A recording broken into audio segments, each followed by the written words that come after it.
Hi, my name is Bo Sebastian, and today I want to talk about attachment.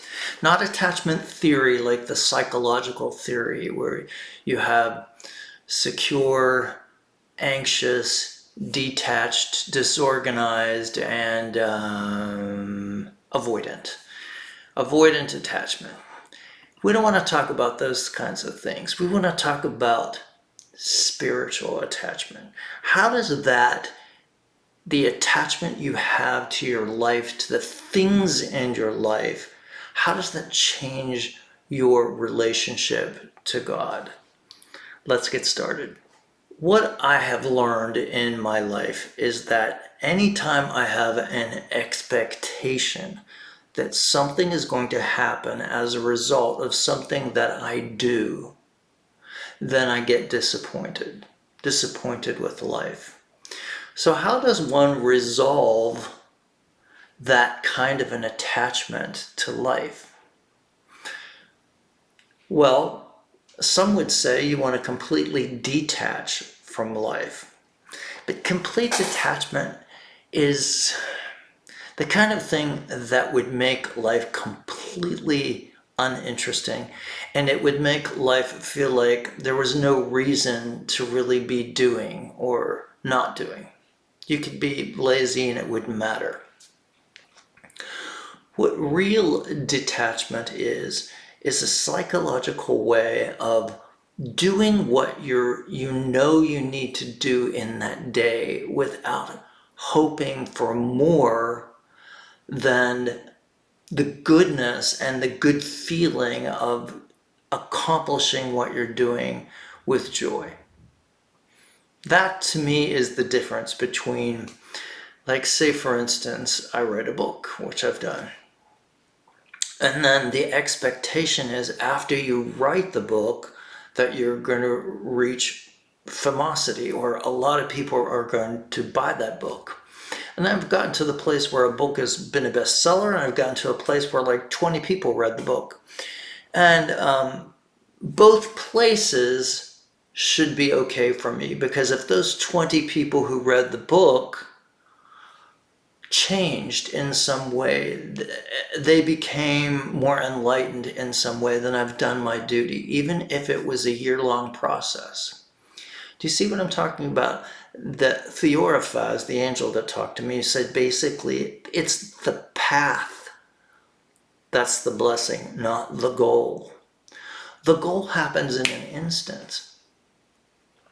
Basically, for instance, if you're writing a book, and we use that same theory, if I'm writing a book, it might take a year, but when I finish and it's published, that moment happens like that.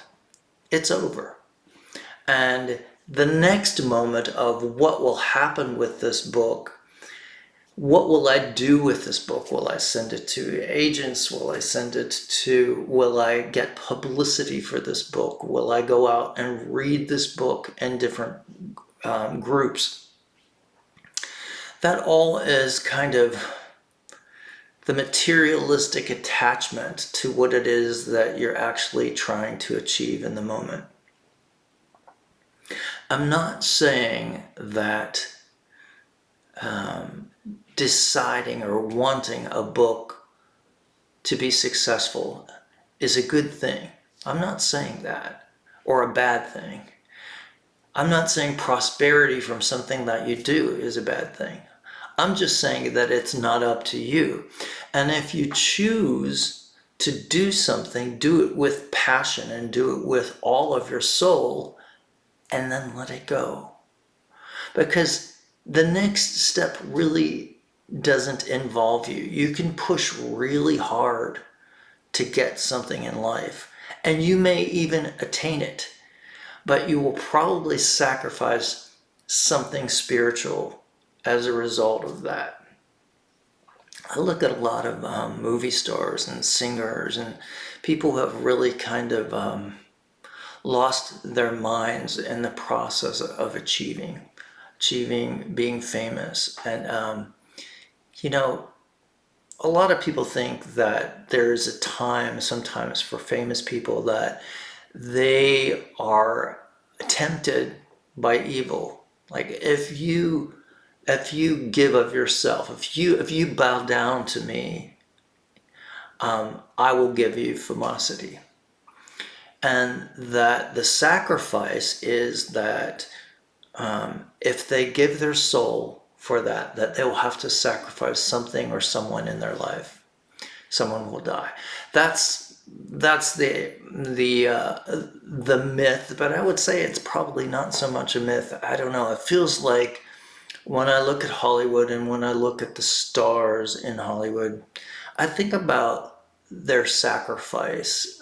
Almost all of them have had to do some kind of naked sexual scene to really become famous. Like their first movies have been, I don't know, something that they've had to let go of their soul to achieve. And so as a result of that, they achieve stardom. And my thought or my theory is, what's the worth of something if you sell your soul? I have had a couple experiences in my life. I've had a gentleman who was my manager, who was a pretty big deal in New York City. And he heard my demo and he wanted to help me, or he wanted to sign the contracts to get me a record deal and all those kinds of things. And I was really excited about all of it. And he led me to the place where we were just about ready to sign the contracts. And he basically said, and this is what I need you to do for me. And this guy basically wanted me to be some sort of a sex slave for him. In that moment, I don't know that I really had any desire to give up my soul for a record deal. I know what I was disappointed in the moment. I was even then, very spiritually guided. And I didn't realize that this person had this negative bias to him. I've had other opportunities in life that have happened similar to that, where it felt like, I'll do this for you. It was a quid pro quo for my soul. And I've rejected them. Now, some may say I've had a pretty successful life, but not the kind of success that you would think, or I thought maybe I was going to have. And I'll tell you, the going to have thing was this feeling like I was attached to the idea that I had to keep pursuing and keep pushing, and then happiness would happen. And that kind of attachment to the exterior world is very serious. It's a serious negative block between you and peace. And what I'd recommend after my lessons is that if you're led to do something like a singing career or an acting career, or write a book, or anything, be an artist of any kind, do it with passion. Let the doors open as they may. Don't if something approaches you and someone approaches you and say, hey, I would like to have you sing here, I would like to show your art. Don't resign to that's a bad thing. Do it if it feels all right for you. And let the cards fall where they may. But don't be disappointed if nothing happens as a result of it.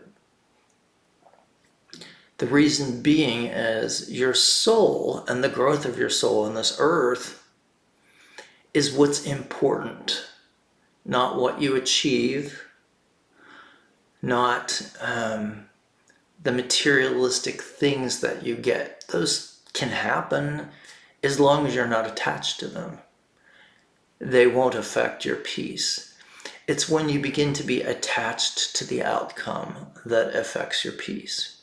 That's what I wanted to share with you today. So there's a difference between attachment and detachment. We don't want to be detached from life. We want to be attached in the sense where we want to not be anxious about the result. We want to be securely attached, like the psychological attachment theory. Secure attachment is the kind of attachment you want to have in a relationship. You don't want to have anxious, and you don't want to have avoidant, and you don't want to have disorganized attachment. Those kinds of attachments will cause a problem in a relationship. So I hope that helps. Detaching from the world, detaching from the things, involves space and becoming peaceful. And you're going to hear some people that are talking about a book that I wrote that might help with this process for you. It's called Zeroing Out. Have a beautiful day, and if you need some prayer for something, please don't hesitate to put it in the comments. With the brain, with the mind, with a dream. And you need to have your brain clear for that dream to express itself. Can get really busy taking care of my home, 2 careers, and my family. When your mind can't seem to get quiet to rest, that's when you need to use zeroing out. I never thought I could quiet my mind in only 3 minutes. Zeroing out works. I can't believe how much zeroing out has helped me reduce stress. You've got to try it. Work for me can get time-consuming and stressful at times, but zeroing out has really changed the way I look at my schedule and my time. Such a step above any other book I've ever seen about this topic, and it's such a simple technique, and I'm able to do it by myself, which I love. So